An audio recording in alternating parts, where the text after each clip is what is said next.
Ito yung Doc's Pizza. Dockside. Dito tayo, regular Coke. Oh, yo. Hindi wag. Ayan, konti lang. Diyan yan. Order ka dyan every 90 minutes. Pakita mo lang itong bracelet mo.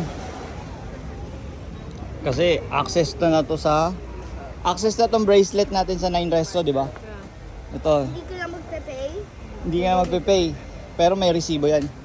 Tapos 0. Makikita mo yan lahat ng naglalakad dyan na may ganitong bracelet. Ibig sabihin, unlimited din sila. Tatlong restaurant lang tayo, sulit na yung bayad ko eh. Oo. Kailangan natin matapos yung ibang resto. Yung mga wala sa Nashville at sa atin. 4, 8, 12, maka $120 lang tayo. Okay na yun. Basta, masusulit natin yan pag mabilis kayo kumain dalawa.